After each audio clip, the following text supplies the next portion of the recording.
Hello সবাইকে, সবাই কেমন আছো?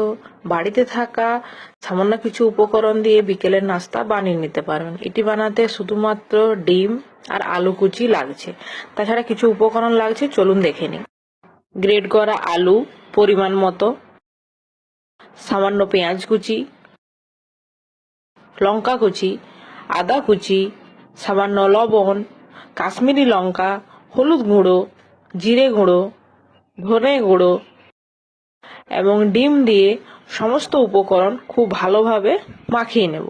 সমস্ত উপকরণ খুব ভালোভাবে মাখিয়ে নেওয়ার পর কড়াইয়ে তেল গরম হতে দেব।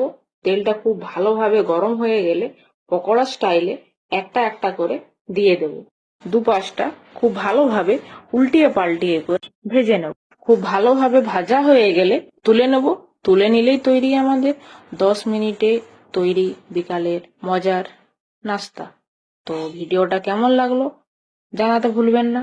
ধন্যবাদ সবাইকে, পাশে থাকবেন।